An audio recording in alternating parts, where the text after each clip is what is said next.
Welcome to another installment of the Utah Angler Lecture Series brought to you by Rocky Mountain Anglers and our generous partner Shields. Today, Roger from the DWR will share with us the stocking procedures for Utah's walleye, and we'll also hear from Ben Allen on how to fish Starvation Reservoir. That we're spawning. And I guess the question is, why do we want to sterilize these fish? There are any of our lakes that are in the Colorado River drainage, the federal government requires us to have 95% or higher sterility. We just brokered that deal to get to 95% or higher. It was at one time 99.9% or higher. Wow.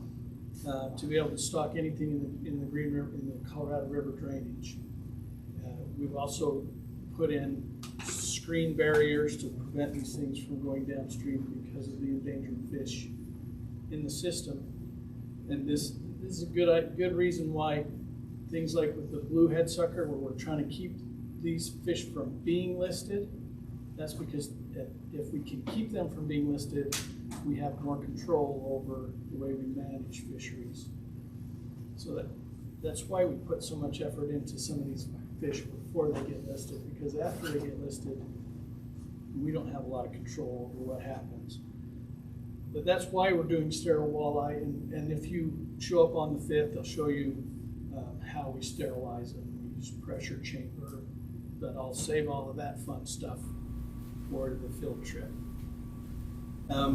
So right now, the fisheries that we're wanting sterile fish for, Red Fleet and Big Sand Wash, and then of course Willard Bay is our brood lake. So we're putting fertile fish in Willard Bay.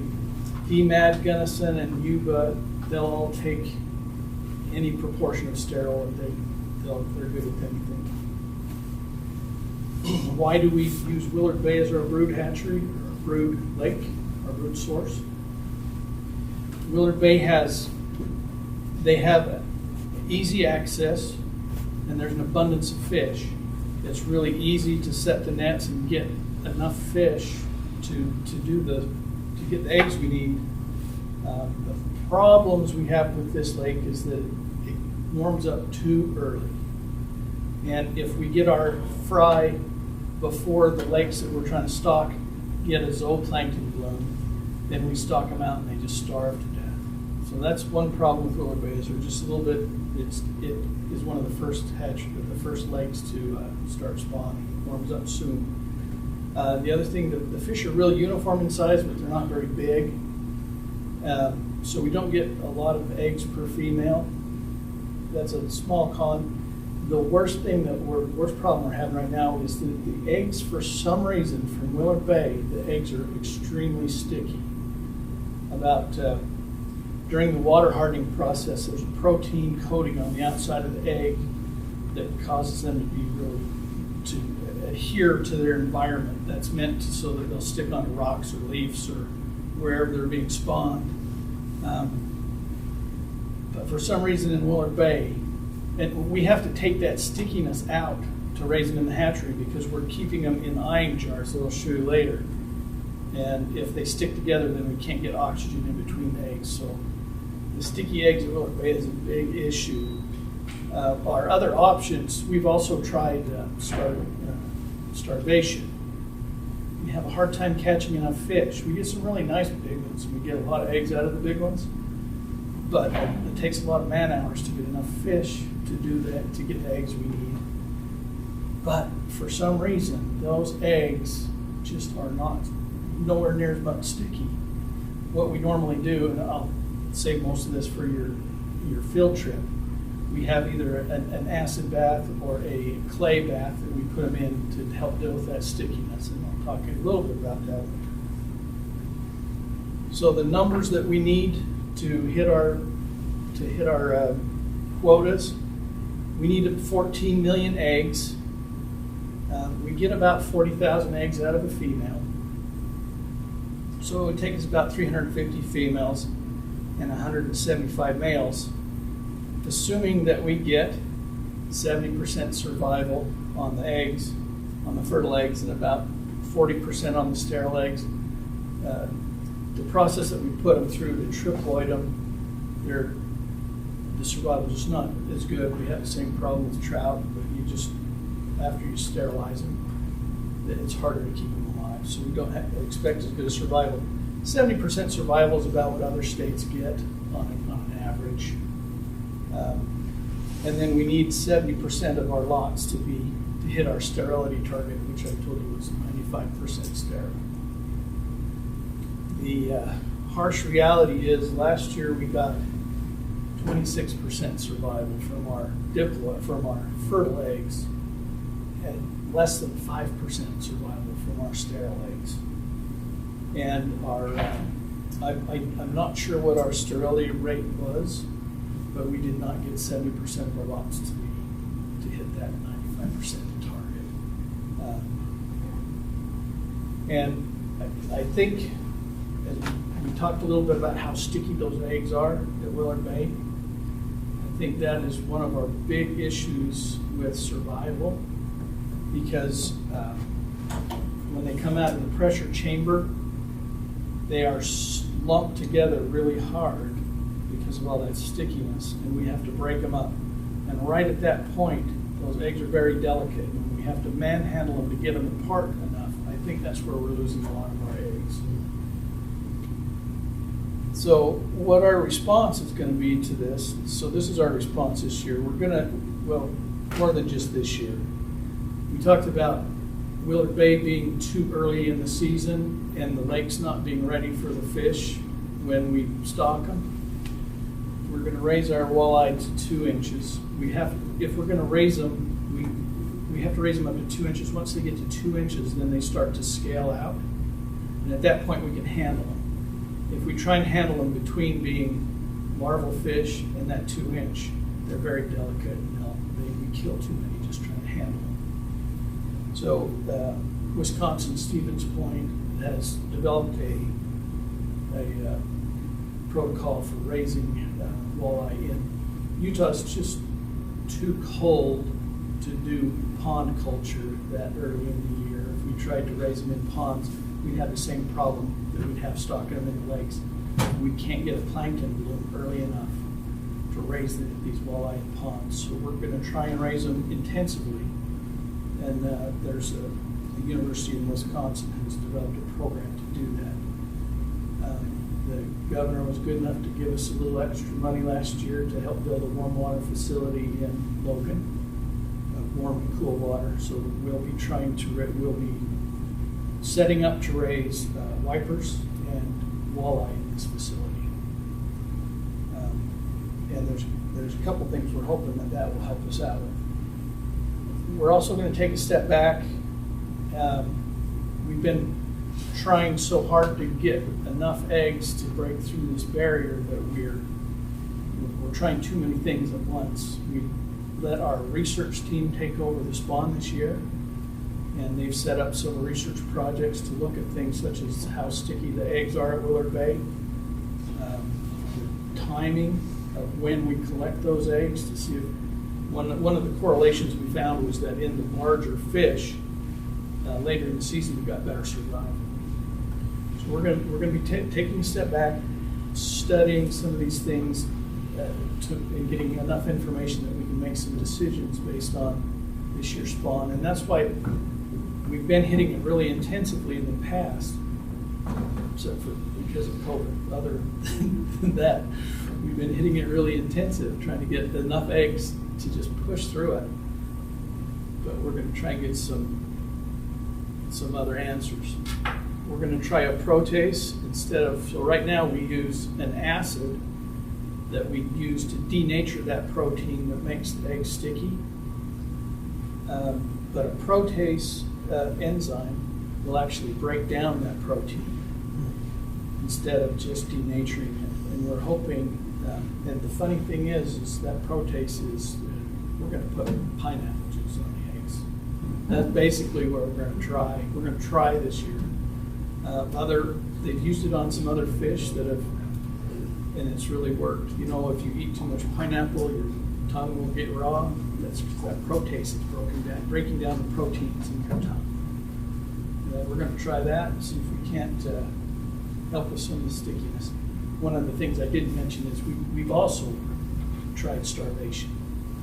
And when we spawn fish at starvation, the eggs are not sticky. We get a lot better survival. And so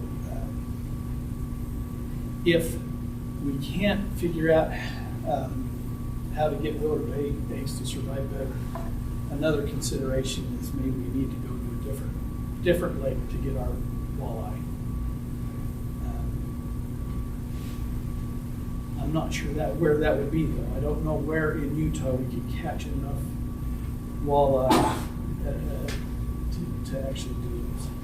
Another consideration might be keeping walleye at a hatchery, broodstock at a hatchery. It's kind of expensive and labor intensive, but so is trying to net more walleye than you need just to break through this problem. So, then I mentioned building a hatchery in Logan. One thing that would do is another thing we're going to test this year. We're going to test the water in Logan and see if we get better survival by switching water sources.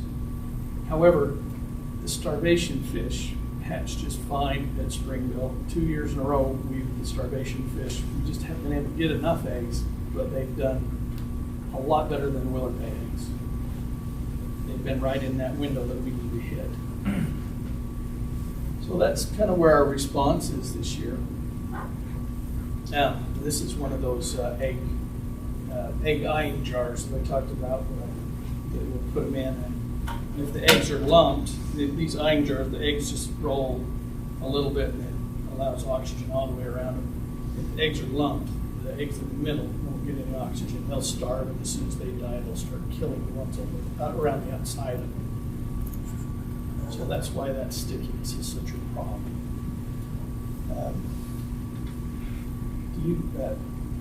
Feel free to ask me any questions. Go ahead. Have you guys tried the walleye in Utah Lake? Are they similar to? We have not tried the walleye. Deer Creek is a thought. The thing that would be tough in Utah Lake is the June sucker. If we're out gill netting for walleye, we got to make sure we're not killing June sucker. But Utah Lake might be an option. We talked about it. Deer Creek might be an option. I don't know how hard it would be to catch enough walleye there. When I gave you those walleye numbers, those have got to be ripe females. We need to catch about 3 times that many to get that many ripe females. So I don't want to mislead you in what I did say. Have you tried Yuba Reservoir? I mean, I know you go down there and get the northerns and stuff, because I went down and helped them on the gill netting there. Have you tried the walleye down there? Yeah, I think we'd have the same. Yuba doesn't have a conservation pool, and so a lot of these drought years, they get down to about 4% of their 4% pool, and I don't know how we've been using the northerns out of there, but by using the northerns out of there, we've pretty much depleted those northerns. We've had to back out of that, and we're going to recapture Reservoir to get our northerns now, because consistently taking it out of something that just keeps shrinking like that, we've just decimated the northern population. But that's and the other problem is that we've been putting some sterile fish in there. We don't want to go to a place we've been putting sterile fish in and try and get fruit stock out. Any other questions? How much later do the walleye in Deer Creek spawn? You know? I'm not sure about Deer Creek. I know Starvation is a good 30 days later than Willard. So they're more in May. They're more in May, like you say, like Starvation would be in May. Is you're saying? Well, I'm not sure about Deer Creek, but I know Starvation is that much later. I'm not sure what Deer Creek would be. Okay. But a little later would be good for us. It really would, because it's the difference between, if we've got to raise them to 2 inches, they're very cannibalistic. And if we're putting them in tanks with other walleye, we've either got to get them all to hatch at the same time. We do something called force hatching, which when they start to hatch, we'll heat up the water a little bit so that they all hatch at once, so that they're a little more uniform in size than if they hatch over 4 days. And that way, when we stock all those into one tank, we don't have such a size variation, and we don't get quite as much cannibalism. But we can expect to lose quite a few fish to cannibalism. We also we raise them in the dark. We're raising some like this at Springville right now, and we darken the room. We have a set number of lux that the lights are set to. We can turn them up to clean the tanks and then turn them right back down so that it stays dark. And then we have clay mixture that goes into the water to cause that turbidity so that they have a hard time seeing each other. So they're a little more evenly distributed and they don't eat each other's pressure. So is it mainly water temperature that determines the spawn? Yeah, water temperature and daylight. You can manipulate their spawning times by changing the photo period and the temperature. That's 45 to 50 degrees in that range. Yeah. Isn't that's the same Stevens Point place that I talked about, the University of, they have a protocol they want to commercialize walleye. And so what they want to do is be able to get walleye eggs at any time of the year. And they'll use this protocol to get them any time of the year. That way, it makes the commercial operation more viable. When you raise some walleye, where are you putting them? So where do we stock them? Yeah. We've got Big Sand Wash and Red Fleet. Those are the ones that have to be triploid. They have to be sterile. Then we're going to Gunnison Band, D-Man, yeah. Yuba. You guys know better than I do. I can't remember. Which ones were on the list? Are you stocking Deer Creek? No. Speak to us remotely, and so I'll give you the floor.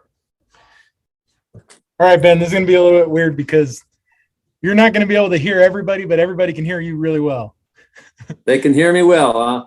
Yeah, so you might have to go for a little bit, and then if we got questions, they can filter them through me. Yeah, and if you stop hearing me, let me know so I don't just keep rambling on. No, I appreciate it. Thanks for inviting me out tonight, guys. Sorry, the wife took a COVID test today because our boys got sick and she wasn't feeling good. And yeah, such is life. But so I'm glad I can still do this Zoom stuff. So I think I can share a little bit more information, even though we can't be in person. But so from my understanding, I was asked to talk on Starvation Reservoir specifically. For those of you that are getting excited about walleye fishing, Starvation is one of the last reservoirs to start targeting. Willard is going to get really good really soon here. That should be your target spot for April and May. And then June, May, June is really good for Starvation and Deer Creek, those higher elevation reservoirs. So, but Starvation. Tricky one. I used to go there a lot because I lived in Salt Lake, but ever since I moved up to Syracuse up north, I really don't make it up there very much. 3-hour drive one way, takes the whole weekend. So, but it took time. That's all I got to say is to figure out Starvation. I went there many, many times and only caught smallmouth, a couple small walleyes, and a lot of big trout. If you guys know what I'm talking about, Starvation is full of gigantic trout. But over time, I met people. I think that helped more than anything. I met fellow anglers, guys that have been fishing that for many, many more years than I have. They would share tips and tricks and areas. And gradually, you know, those tools just went in my bag, and eventually they all came together and I was able to start figuring it out. Granted, I have most of my tournaments I fish with is with Greg Moore, who is also a member of the club. We just don't make it out very much. Greg's a great fisherman. Glad to know him. He knows so much about walleye, just as obsessed as I am about it. So together we spend a lot of money and a lot of time trying to figure out these fish. So, but first off, I'm going to show you some spots. I'm going to start dissecting the reservoir like I do every time I go out. And then I will start telling you certain baits that work better in those areas, certain techniques that work better in those areas. There's not a one size fits all for the entire reservoir. And that's the same with any kind of fishing. There's not one bait that catches all fish everywhere, every time. So it's tools. Everyone's got to have a different tool. I mean, you work on your car, you got 15 different wrench sizes, you know, from a 1/4 inch all the way up to 5/8, you know, 3/4. So every tool does a different job. Same with fishing, you know, techniques do a different job, baits do a different job, size, profile, colors, everything has a use at some point or another. It's figuring out that timing of when it works best and being confident in using that bait. Is everybody following me? Yeah, it was great. Okay. So I'm going to try sharing my screen. You tell me. Are you guys able to see this Google map? There we go. Let me see if I can make it bigger. I'm going to zoom in.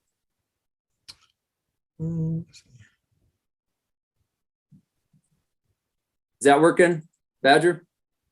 There we go. Yeah, that's great. I'll just continue to zoom in. All right. For those that aren't familiar with Starvation, just a quick overview. Here is the ramp right here. You get off the 40, coming over here. You go through the town of Duchesne, you wind your way up, and you end up right here. You can see my cursor. Yeah, I can see it. So, okay. So everybody knows where the state park is. I mean, there's also beach access down here. You can also beach access over here, but the boat ramp is right here. There is another boat ramp down over here. It's a private one, but for everything we're concerned with, this is the state park ramp and where most people launch from. I will kind of tell you, simply put, Starvation is rocky, just like every other reservoir. It's mostly rock, but you do have a few sandy bays. The sandy bays from this map, you can tell, are these kind of like emerald green areas. This is called Salratus. This is Salratus. Here's another sandy area, Rabbit Gulch, and then you got the Strawberry River Inlet. Everything else is pretty deep. These are this dark blue section, deep, steep walls, and very rocky. And the reason I mention this is early in the year, just as you guys have heard, I wasn't able to get the presenter's name or hear most of his talk because it was kind of muffled. But as you know, walleyes move to spawn. They're already moving. They're already staging where they're going to spawn. During the winter and the fall, they get there. They spawn in these areas. The river inlet comes in here at Knight's Hollow. So the walleyes are going to be congregated up in here. They're also going to be congregated back in here, in these areas where flowing water is. The problem is they need clean gravel, rocky structure to spawn on. So, but they will move close to shore. And the springtime here in May, April, May is probably the best time, best opportunity to catch them from shore if you're a shore angler and you don't have a boat. So they spend a lot of time in these shallower, somewhat shallower sandy bays. And then as the weather warms up in late June, July, and August, they start moving out into the deeper sections and roaming the entire reservoir. I can tell you there's walleyes in every single point, in every single nook and cranny and wall on this entire reservoir. I haven't caught them off every point yet, but I've caught them from here in the 3 feet of water to all the way up in here where the water spills in. So there are walleyes all over the river. It's just finding the groups, you know, finding where you're going to have the best action at. So my suggestion for those that haven't ever fished starvation or still trying to learn it, if you were to go out here in May, middle of May is amazing, by the way. May 15th, if you can plan a trip somewhere around there, that's usually when you're going to find a really good bite. The walleyes are done spawning. They're super hungry, super aggressive, and they're fairly easy to catch. So all the way through up into June, even through June. But this is where I concentrate. Saleratus. I mean, I do have a couple really favorite spots here in Rabbit Gulch, and then the river inlet. I do know people that fish. These is called Indian Bay Campground. I haven't dissected that one real well. Caught fish there, but never caught really great fish there. So, but so anyways, that's kind of a breakdown. Again, colder water, spring, focus on kind of the shallow, warmer areas. Knights Hollow will warm up much faster than the rest of the reservoir will. And again, we've got reservoirs and it's a low water year. It will be interesting to see what starvation looks like. I do know at the tournament in September, there's a big giant island right here. And it was quite a ways out of water, 8-10 feet or so. So that also changes where fish are gonna stage and position. But so, okay, so that's kind of where I fish. Now I'll tell you what I fish. Maybe I'll change my screen back.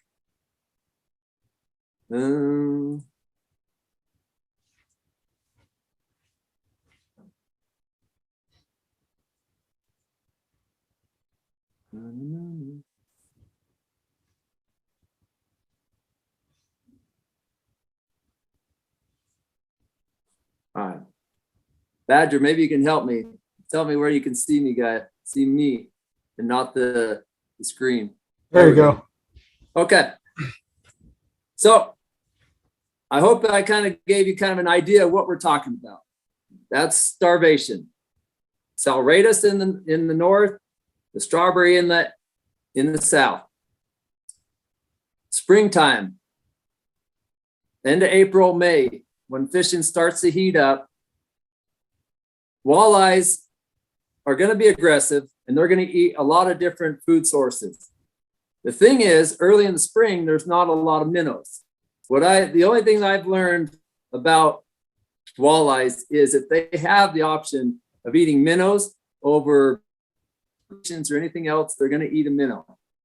In the springtime, the bluegills haven't gotten big. The perch have not gotten big. They haven't even spawned, some of them. So the fact that there's no minnows for most of those fish to feed on means they're looking for other sources of food, bugs, crustaceans, and in starvation, they eat a lot of crawfish.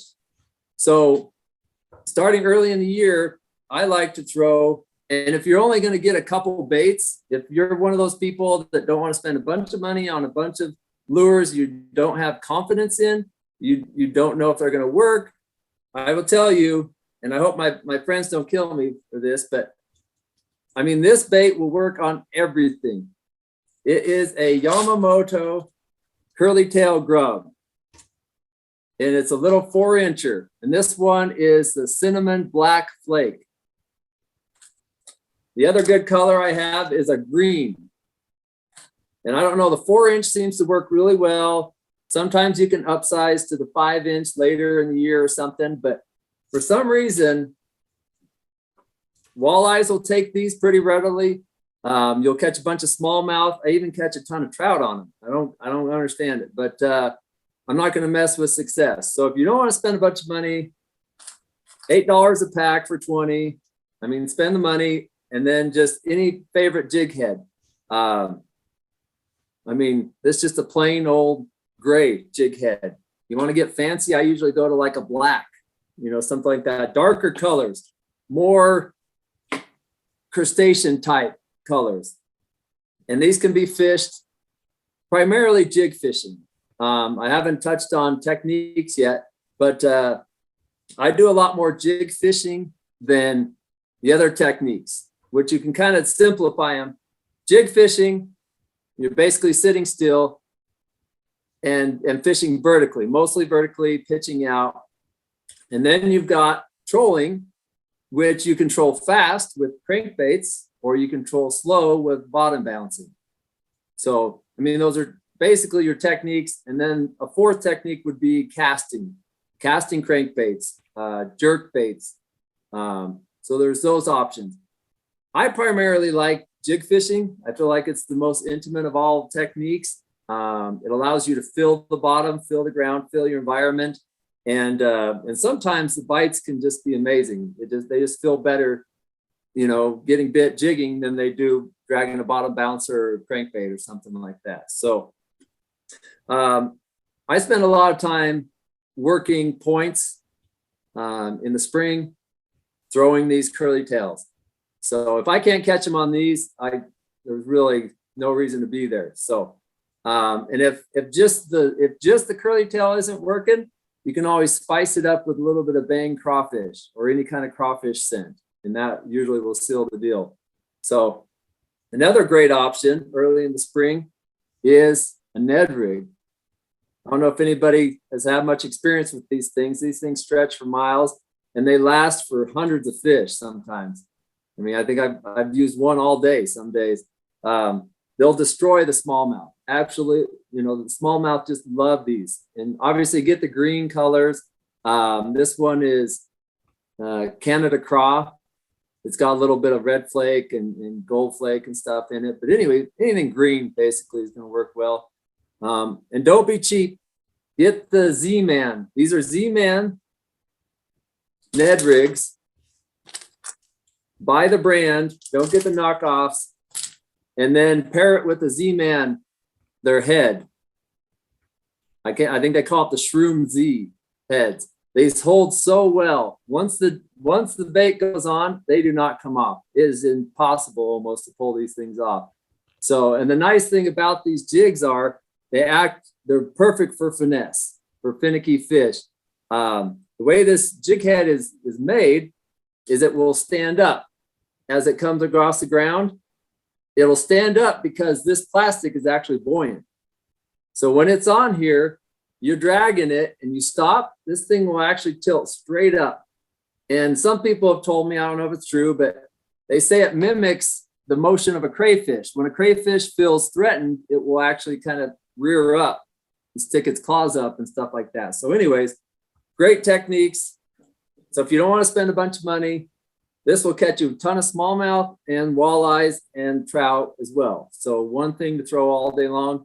And you don't feel too bad losing them in the rocks. But as the year progresses, or you get bored and you just want to eat a sandwich, so you start trolling around, pulling crankbaits. By far, the best crankbait I've ever used out of Starvation is this Fire Tiger. It's a Berkeley flicker shad. I'm sure Rapala has, you know, their version of it, works just as well, but I've just caught them on this, so I stick with this. But I also do use a Rapala in the rainbow trout. So give them what the food is. There's a bunch of rainbow trout in there. So I don't know if you guys can see all those. But normally early in the year, I start off with a size 5 and then just upgrade as necessary. This is a size 6. They all have their tools. They all have their different use. Size 5 obviously doesn't dive as deep, maybe 9 feet, trolled at max depth. And then the size 6, what's nice about that is it's a suspending bait. So you can actually cast it, rip it down, and it will stay at that level instead of floating up like some or sinking. So, but only in that size 6. It's really weird why they manufacture them that way. But anyway, size 5, size 6, those are usually my go-tos.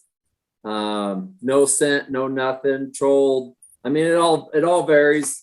I usually start off trolling, you know, about 1.5 miles an hour with crankbaits and then adjusting from there. 2, you know, and June, 2.5. I don't know, as fast as they need it sometimes. But anyways, so moving on, later in the year, come like June. So I've fished the Catch a Cure quite a few times. Guys with the club, me and Dan Johnson, the former treasurer, we fished it a couple times. Placed second in there, and then me and my brother-in-law, we actually won it 2 years ago. And I'll show you exactly what I won it on. We were having a struggle. It was hard. We couldn't find anything from 6:30 a.m. till probably, I don't know, 9:30, something like that. It was, yeah, a few hours. I'm not finding anything. But I finally switched to a minnow. And you give them exactly what they want, and that's little perch, end of June, when the Catch a Cure is. So those little young of the year perch, this is a little 3-inch. And this is one of my favorites for searching. It's a Berkeley. You guys see that? Yeah, that's great. Okay. Power bait. It's Berkeley power bait minnow. Just a minnow, 3-inch. This one's chartreuse with black flakes. That's the one I like. I'm sure other colors would work well too, but I always pair it with a moon eye jig. If you're a walleye fisherman and you don't have moon eye jigs in your box, you're not a walleye fisherman. I can just say that. But moon eye jigs work for walleyes. I don't know why. I think they were made specifically for them. They work amazingly well. I don't know if it's the eyes, the prism eyes, or the way it cuts through the water, you know, with that profile, or what it is about them, the colors, but they catch fish, and especially walleyes. And the other thing I like about them is they have that little barb keeper. And so it doesn't destroy your plastics like other traditional jigs, you know, that have that big, thick shank with that hook keeper on there. So they hold your baits better. You know, any jig with that little wire keeper holds your baits better, doesn't tear them up so bad. But yeah, this caught pretty much all of our big fish that day. And the technique I like using for this is actually pitching the fish. I use my graphs, I use my sonar, and I use every feature of them. I mean, down imaging, side imaging, 2D. Use every tool you can to find fish. And then I like to pitch to them and then just hop this down. You know, sometimes it's 2-inch hops, sometimes it's 6-inch hops. You just kind of try to figure out, experiment to see what triggers the fish to move. Sometimes they like it when you just drop it, pop it real fast, just rip it off the bottom and then just let it crash down, you know, 1 or 2 feet off the bottom and crash down. Some reason that triggers them to bite. And anyways, great bait to use, great search bait, very simple. So for those guys that like paddle tails, a definite great one for starvation is this paddle tail. Specifically, it's not at Shields, sorry. It's at Lost Creek in Sportsman's.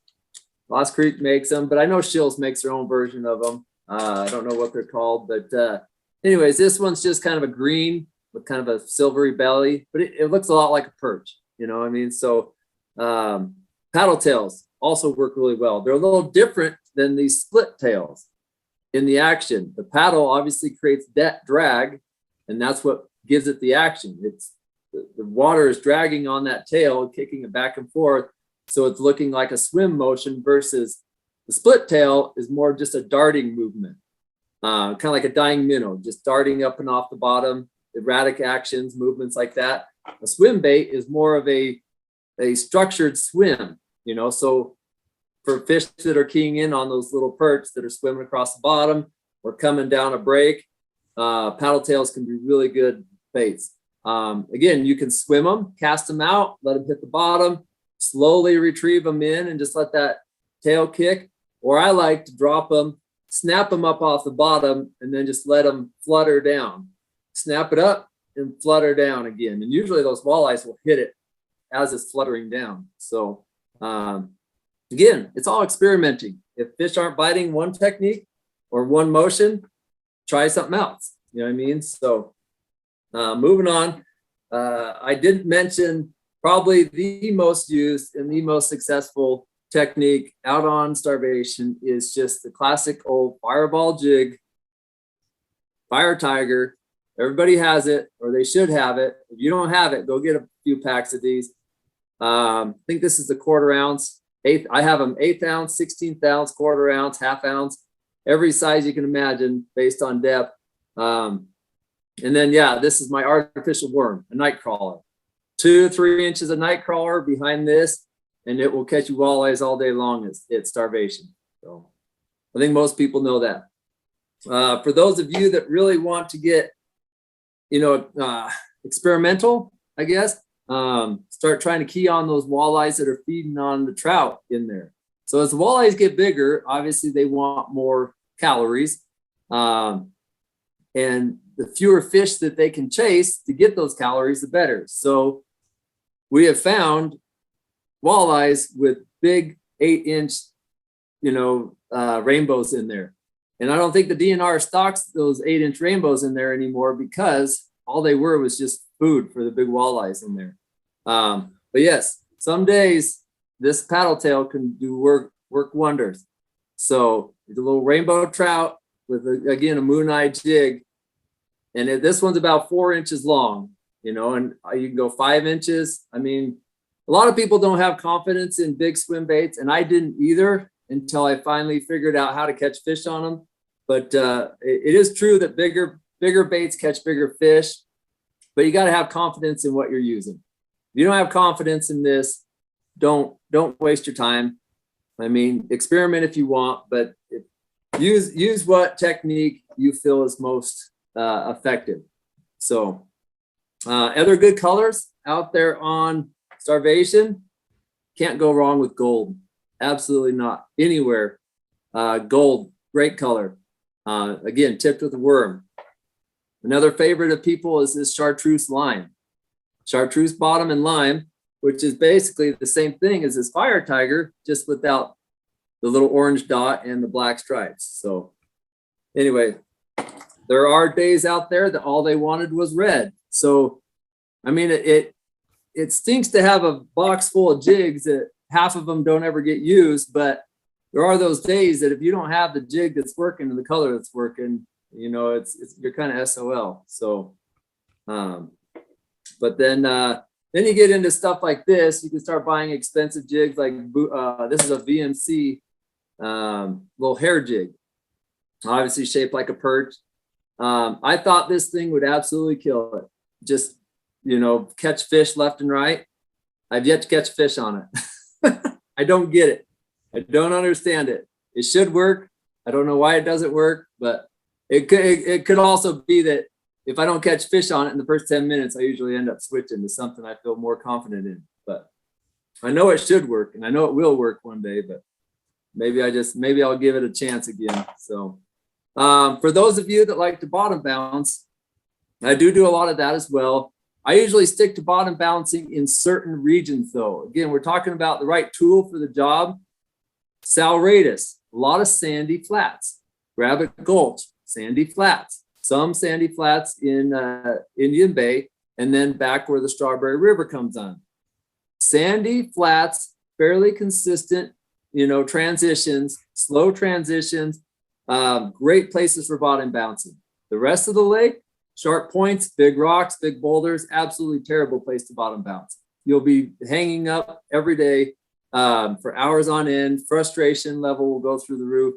And the amount of fish you catch versus the gear you lose is just not worth it. So if you're going to target rocky shorelines in the depths, use your paddle tails, use your swim baits and your curly tails, pitching jigs. Or if you don't want to get snagged up, cast crankbaits. Crankbaits are a great way to keep out of the rocks. They stay up above the rocks. So but if you want to bottom bounce, go in the back of those bays, in the sandy bays, and run perch colored bottom bouncers. This is one of my favorite. It's a Northland tackle, and this is like an Indiana blade. They have so many different kinds of blades that go on bottom bouncers. This is a metal one. They've got the plastic smile blades. I like those as well.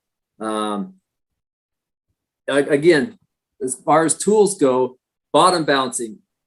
This big heavy metal blade, I'm going fast. I'm going 1.2 miles an hour. to get that blade to spin and to keep this rig up off the ground. If I was early in the spring and the fish are kind of finicky and I'm going 0.8, even a half mile an hour, this thing's just going to drag. It's not a good choice. When you're going that slow, it's better to switch over to like a smile blade. They stay up in the water column better, don't drag on the bottom so much. Also, adjust your leaders. When I started bottom bouncing, I used to tie on like 3-foot leaders, and it was ridiculous. I was always getting hung up, and I couldn't understand what was going on. It's because I had so much line out the back, but I was always told like, oh, the finicky fish, you got to get the spinner far away from the bottom bouncer. Absolutely not. So, this is like 18 inches, if that.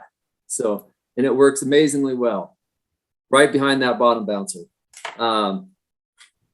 Choose your bottom bouncers. I used to stick with those split wire bottom bouncers, that has the key ring up here. Anyways, I've actually moved off into like a better technique, these bottom walkers, they call them. So it's just got this clevis at the top, and you just run your line through it, tie on a swivel on the back, and then run your bottom bouncer. And the advantage to this is when you hit a rock with the other bottom bouncers that had that split ring, when you hit a rock, what happens? That top one angles up, or they always fall over. They either fall over because of that weight, or they angle up. Bottom walkers are so nice, they just lift. They just lift and drop. Your bait stays at a more consistent height the entire time. So just a preference, but I've liked these a lot more when I switched to them. So, and you can get those in all kinds of different sizes as well. And anyways, so moving on. Everybody kind of following me, I guess, still? Yeah, this is awesome. Yeah, I guess I'm sharing all the secrets here, but so we kind of talked about locations, and again, you'll ask me questions later, and then we kind of talked about techniques again, steep water techniques, steep banks, rocky banks, shallow, stuff like that, where to bottom bounce, where to pull cranks, stuff like that. Now we'll talk about walleye. I don't know, what would you call it? Their habits in general. I always thought when I started with the club that walleyes were pretty sedentary fish. You go to the Cabela's in Lehigh, and they got a couple walleyes in their fish tank, and they're always sitting underneath the timber and hiding out in the corner under the shade and stuff like that. And they're just hovering there, kind of like a bass. They just hover because they don't have to swim around like trout do to keep water over their gills. So I always thought that's how walleyes behave. It's absolutely not true. Walleyes move considerably throughout the day. They are pack roaming all over the place. And it's all about timing. Pretty much anything in life is all about timing. That's why you guys have heard like early morning hours are good for walleye bites, and the evening hours are really good for walleye bites. That's because they have a sight advantage and they can move shallow. The biggest walleyes I've ever caught, I'm going to tell you hands down, have been 8 feet or less. Every big walleye I've caught has been in 8 feet or less of water. I haven't caught them in 1 or 2 feet of water yet, that shallow, but they're always in that 3 to 8 feet range, but they're only there for a short time. I mean, some days it's literally a 10-minute window. You get 2 or 3 fish, and then they're gone. They come up, they feed, and they roam out, and they move. The classic tournament is Starvation. Same thing happened every single day. It's a pretty predictable pattern that you get out there before the sun comes up.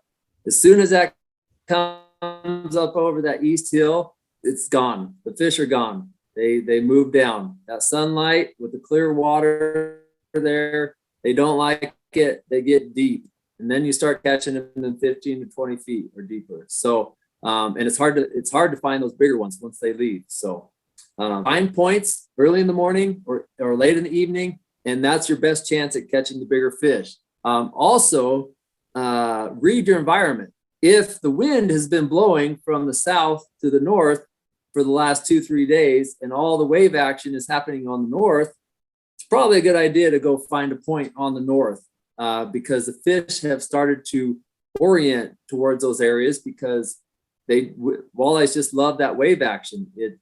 It beats up the shoreline. It disorients bait. It gives them a sight advantage. There's mud lines, all kind of things like that. So just be aware of your environment and what's going on.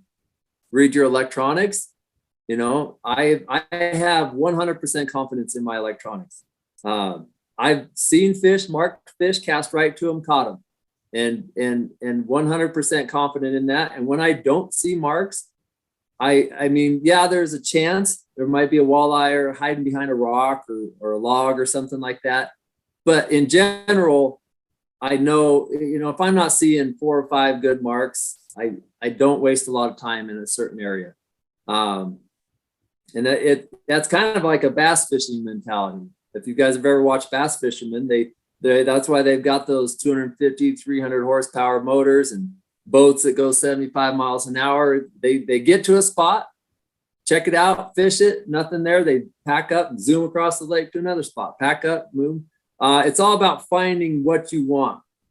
And for tournament anglers, it's nice to catch fish. It's always nice to catch fish, but when you're in a tournament, 12-inch fish aren't going to win you any money. So it's nice to put 40 fish in the boat, 12, 14 inches, but it does you absolutely no good. So after your 4th or 5th small fish, you got to figure out, you know, find a different location, stuff like that. Just move. But on Starvation, I don't keep up too much with the news, but I did have a talk with Ben Kurtz. If nobody knows Ben Kurtz, he runs Toothy Fish Outfitters out of Roosevelt up there in Duchesne County. He knows Starvation really well. Big sand wash, great guy. He works a lot with Natalie Bourne. You know, net studies, electrofishing. But yeah, he tells me some pretty exciting stuff going on.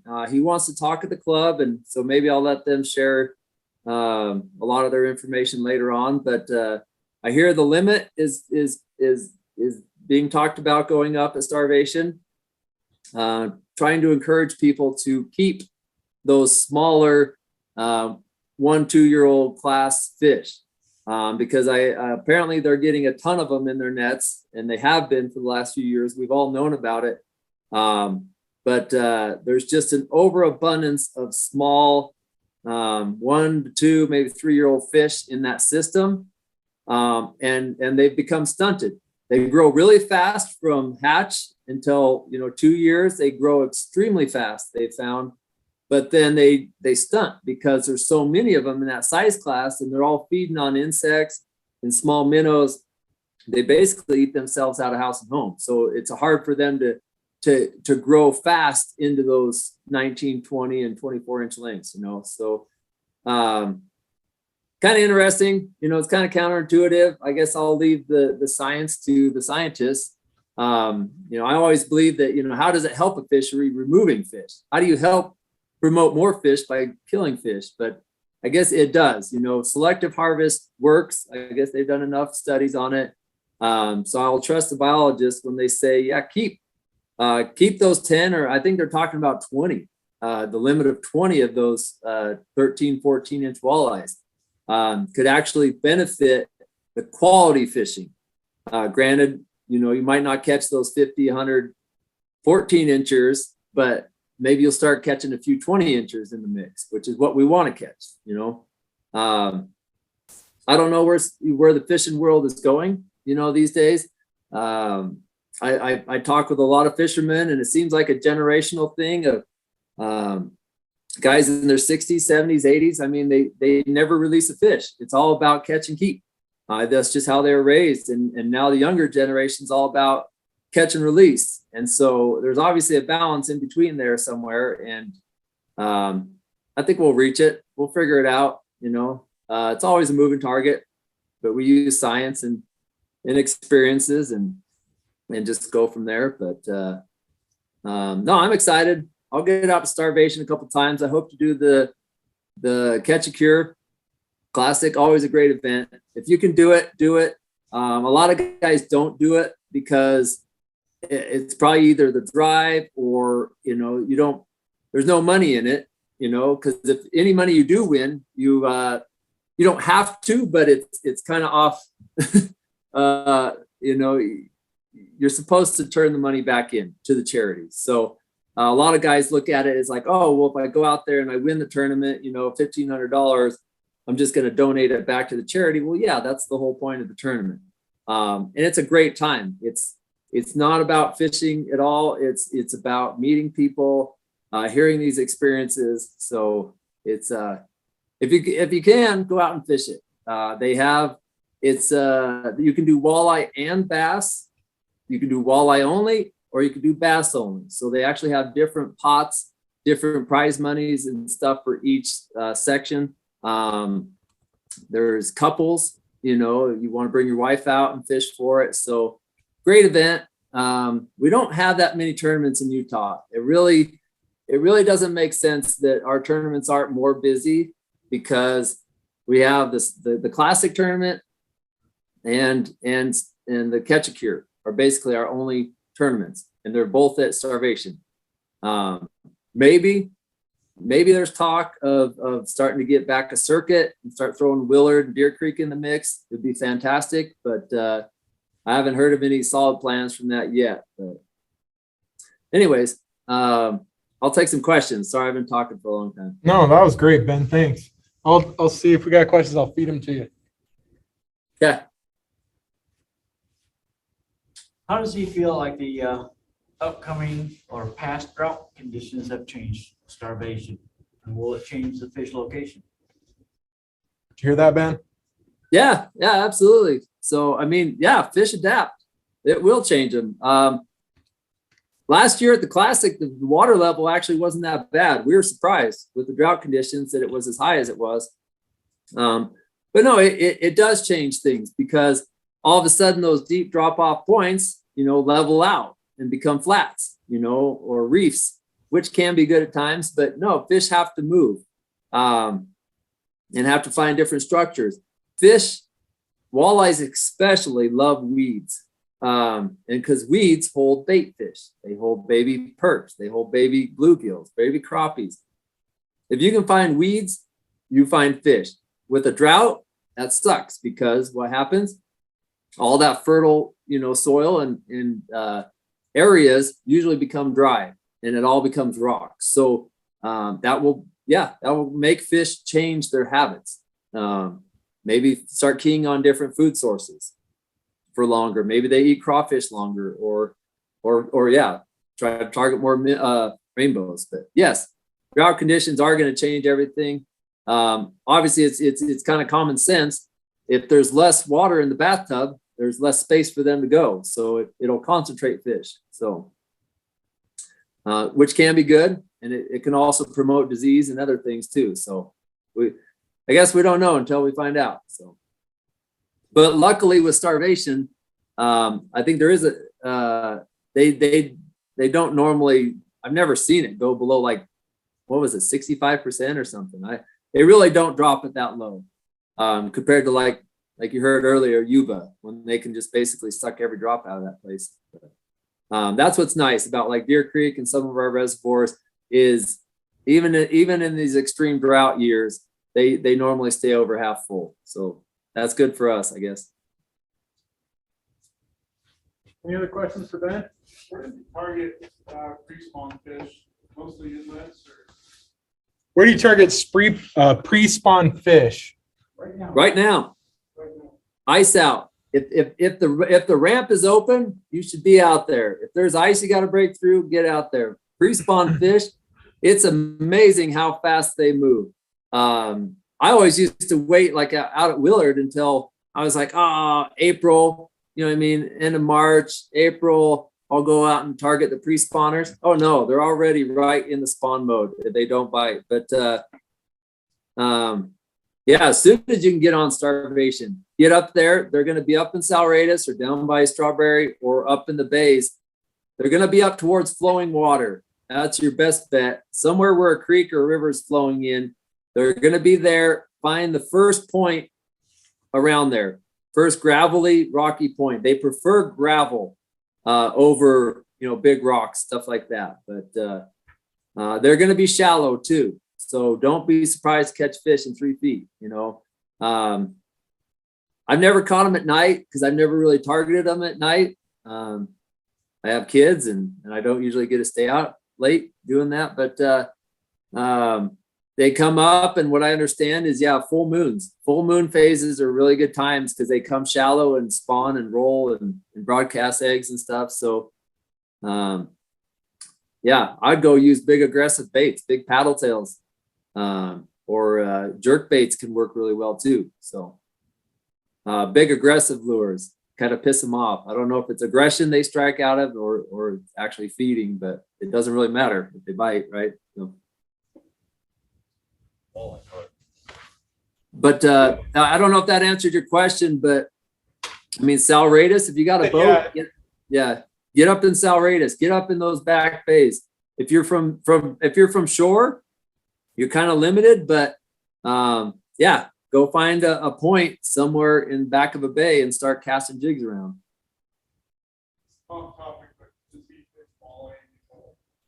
Have you fished Utah Lake for walleye? I suck at Utah Lake. I know, I'm going to tell you straight out. I fished it 5 times 4 years ago with Tim Duke. 5 times. I didn't catch one walleye. I snagged 2 carp the entire 5 trips. He caught, I think Tim caught 1 or 2. No, I have not figured out that lake. I know some guys have. There's really good structure, but that lake is just so big. It's so big and so flat and so murky. I mean, I don't want to give away what I know, but Bird Island's a good place to go. Casting up shallow, anywhere you can find water coming in. That's a good place to find walleyes during the spawn time. Guys that I know fish it really well say they, after that spawn time, which is pretty much now. If you go read the water temps, it's creeping into the 40s already. So they'll spawn at like 45, 48. I mean, they're done at like 48, guys. So you got to get them. Some of the other biggest fish I've caught have been in the 30-degree temperature range. So don't let cold temps fool you.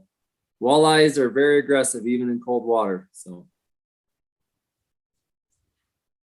but no, I don't know much about Utah Lake at all. The Provo River, though, I do know they put some restrictions on it. I think it's still catch and release, but those walleyes are obviously moving up the Provo River and spawning in there as well. Deer Creek, they move up that Provo River up towards the dam up there at Jordanelle. So I mean, they love water. They love flowing water. Walleyes love current. They love minnows. They love current. So we have a video on that one, so you can go check that. Okay, cool.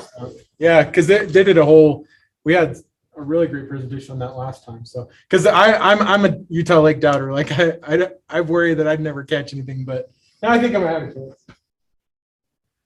I think with the invention of all the new electronics, I think Utah Lake can definitely be dissected. Yeah. I think they were able to hide before because it was so shallow and you sonar, you didn't see fish unless you were right over them. But with side scan, with Pan Optics, with Mega Live, I mean, it's hard for fish to hide anywhere now. And do you know their carp? Do you know their pike? Do you know their white bass? Kinda. You get used to your electronics. Know your tool, and you'll be able to figure it out. I can definitely tell crappies versus perch versus walleyes out at Willard. So I mean, just take your time and you'll be able to figure out what you're seeing. So. All right, Ben. Well, we appreciate it, man. We're over time, but we appreciate all your knowledge you laid on us. Okay. So we're gonna clap from here. I don't know if you can hear it, but we're clapping for you. Yeah, I can hear it. No, I appreciate it, guys. Thanks for inviting me. I do plan on being at the walleye seminar, so hopefully, we got COVID once. Hopefully that's out of the running. So. All right. Thanks, man. Okay, thank you.